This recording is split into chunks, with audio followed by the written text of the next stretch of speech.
श्री महालक्ष्मी नमः.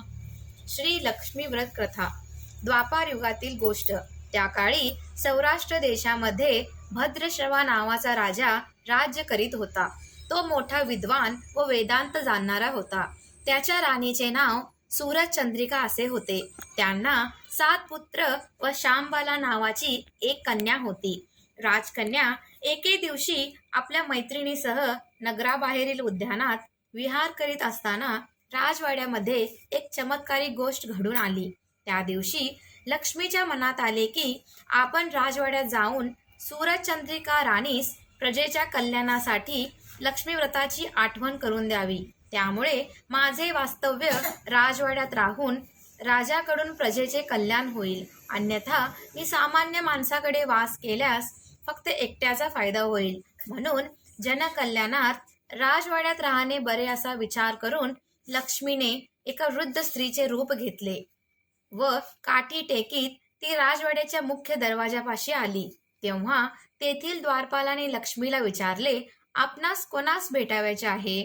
तेव्हा लक्ष्मीने सांगितले की मला सूरजचंद्रिका राणी साहेबांना भेटावयाचे आहे. द्वारपालाने लगेच राणीच्या एका दासीला बोलावून लक्ष्मीची भेट घालून दिली. दासीने अधिक चौकशी करण्याकरिता लक्ष्मी रूपातील वृद्ध स्त्रीला प्रश्न विचारले. आपण कोण? आपले नाव काय? आपण कोठून आलात? आपले राणी साहेबांकडे काय काम आहे? लक्ष्मीने दासीला सांगितले की मी द्वारकेत राहणाऱ्या भुवनेश नावाच्या विद्वान ब्राह्मणाची पत्नी असून माझे नाव कमला आहे. मी येथे येण्याचे कारण तुला थोडक्यात सांगते, ऐक.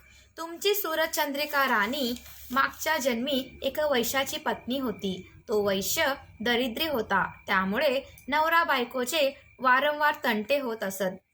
एके दिवशी भांडण करून ती घराबाहेर पडली व रडत भटकू लागली. ते पाहून मला तिची दया आली. मी तिची विचारपूस करून तिच्या दुःखाचे कारण ऐकले व तिचे दारिद्र्य दूर होण्यासाठी तिला लक्ष्मी व्रत करण्याचा उपदेश केला. लक्ष्मी व्रत कसे करावे याची तिला माहिती सांगितली. त्याप्रमाणे तिने लक्ष्मी व्रत केले. व्रताच्या प्रभावाने ती श्रीमंत व सुखी झाली. लक्ष्मी तिच्या घरी नांदू लागल्यामुळे त्या पती पत्नीचा संसार सुखाचा झाला व पुढे पुष्कळ वर्षे त्यांना ऐश्वर्य भोगले. त्यांना यथाकाल मृत्यू आला. लक्ष्मी व्रताच्या प्रभावाने त्यांना लक्ष्मी प्रसन्न झाल्यामुळे पुढील जन्म राजकुळात मिळाला. मागील जन्मी केलेल्या लक्ष्मी व्रताच्या प्रभावामुळे सूरजचंद्रिका राजघराण्यात सर्व ऐश्वर्य भोगत आहे. परंतु लक्ष्मी व्रताचा आता तिला विसर पडला आहे. म्हणून सूरजचंद्रिकेस लक्ष्मी व्रताची आठवण करून देण्यासाठी मी येथे आले आहे. हे सर्व त्या दासीने ऐकल्यावर तिला मोठे कौतुक वाटले. ती म्हणाली, आपण कृपा करून लक्ष्मी व्रत केव्हा व कसे करावे हे मला सांगाल काय? तेव्हा वृद्ध स्त्री रूपातील लक्ष्मी म्हणाली, ऐक. मार्गशीर्ष महिन्यातील प्रत्येक गुरुवारी नदी किंवा विहिरीवर स्नान करून 5 डहाळे काढून भरल्या कळशीत ठेवावेत. रांगोळी काढून पाट मांडावा व पाटावर साडी घालून त्यावर कळशी ठेवावी. कळशीमध्ये नाणे, सुपारी, मोती, ओवळे, दुर्वा घालाव्यात. जवळ समई लावावी. कळशीवर 8 बाजूला हळदी कुंकवाची बोटे ओढावीत. लक्ष्मी नमः म्हणून पूजा करावी व तुपाचे निरांजन ओवाळावे. पिण्यासाठी वाटीमध्ये दूध ठेवावे व पुऱ्या लाडवांचा नैवेद्य दाखवावा. काही फळे ठेवावीत.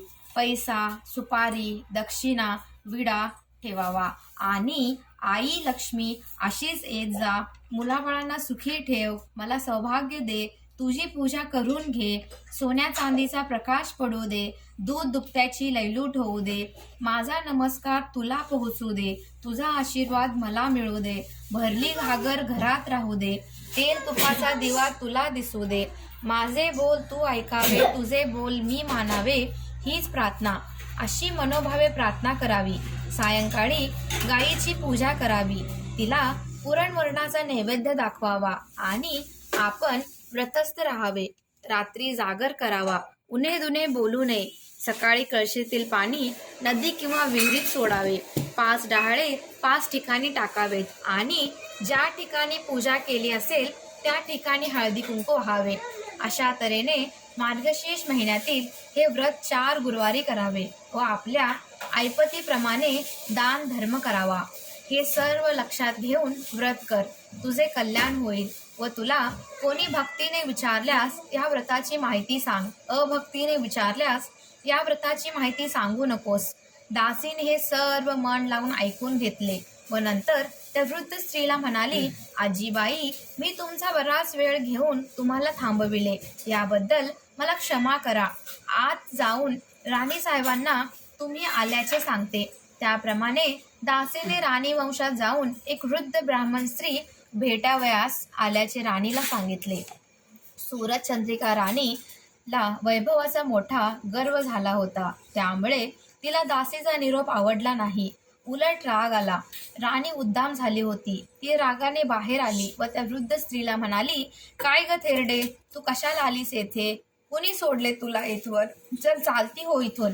लक्ष्मी म्हणाली, दृष्टे, इतकी उन्मत्त कशाने झालीस? तुझे उद्दाम वर्तन पाहून मला क्षणभर येथे राहावेसे वाटत नाही.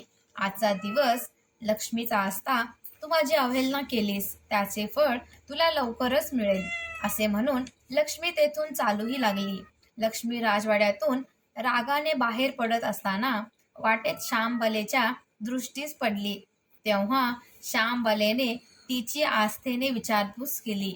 लक्ष्मीने राजवाड्यात घडलेली सर्व हकीकत तिला सांगितली, कारण श्यामबालेने तेथे राहू नये असे तिला वाटत होते.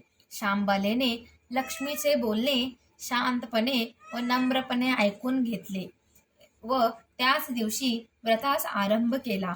मार्गशीर्ष महिन्यातील तो पहिलाच गुरुवार होता. लक्ष्मीच्या प्रसादाने श्यामबालेचा विवाह सिद्धेश्वर नामक राजाच्या मालाधर नामक राजपुत्राशी झाला व श्यामबाला पतिगृही राजवैभवात नांदू लागली. इकडे लक्ष्मीचा कोप होऊन भद्रश्रवा राजाचे राज्य लयास गेले. सर्व संपत्ती जाऊन राजा राजभ्रष्ट झाला. त्याचे सर्व वैभव जाऊन त्यास दरिद्री अवस्था प्राप्त झाली. राणीच्या आडमुठ्या वागण्यामुळे राजकुमारी घर सोडून गेले. वेळेवर खाण्यास अन्न नाही, पांघरावयास वस्त्र नाही, अशी स्थिती झाल्यामुळे राणीने आपल्या जावयाकडे जाऊन सहाय्य मागण्याची राजाला सूचना केली.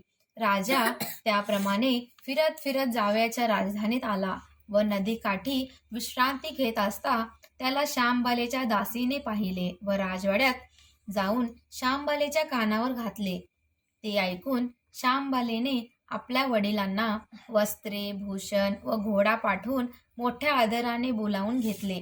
त्यांचा आदर सत्कार करून घरचे वर्तमान विचारले. सर्व ऐकून श्यामबालेस वाईट वाटले. श्यामबालेने पित्याचा 4 दिवस पाहुणचार करून द्रव्य देऊन निरोप दिला. भद्रश्रवा राजा ते द्रव्याचे भांडे घेऊन घरी गेला आणि त्याने सूरजचंद्रिकेस ते दाखविताच त्याचे कोळसे झाले. काही दिवसांनी सूरजचंद्रिका आपल्या लेकीकडे गेली. तो दिवस मार्गशीर्ष महिन्यातील 4था गुरुवार होता. श्यामबाला नेहमीप्रमाणे लक्ष्मी व्रताच्या गडबडीत होती. पूजा आटोपून प्रार्थना करीत होती. राणीने ते पाहिले तेव्हा त्या व्रताची तिला आठवण झाली. आपली चूक तिला कळली. तिने लक्ष्मीची क्षमा मागितली व कळकळीने प्रार्थना करून तिने लक्ष्मी व्रतही केले व मुलीला घडलेली सर्व हकीकत सांगितली. मातृ-पितृ भक्त मुलीला आपल्या आईवडिलांची दया आली. तिने आपल्या नवऱ्याला सांगून आपल्या बापाचे राज्य परत मिळवून दिले व आईला राजवाड्यात पोहोचविले. मग तिचे भाऊही घरी परत आले. राणीने अत्यंत भक्तीने लक्ष्मी व्रताला सुरुवात केली. लक्ष्मी तिच्यावर पुन्हा प्रसन्न झाली व पूर्वीप्रमाणेच राज्यकारभार सुरू झाला. ही कथा ऐकणाऱ्यांना, वाचणाऱ्यांना आणि व्रत ऐकणाऱ्यांना सुख, समाधान आणि वैभव मिळेल. वैभव मिळाल्यावर उतू नये, गर्वाने सर्वांना तुच्छ लेखू नये, दान धर्म विसरू नये, म्हणजे राजा राणी सुखी झाली तसे तुम्ही आम्ही सुखी होऊ. श्री महालक्ष्मी नमः.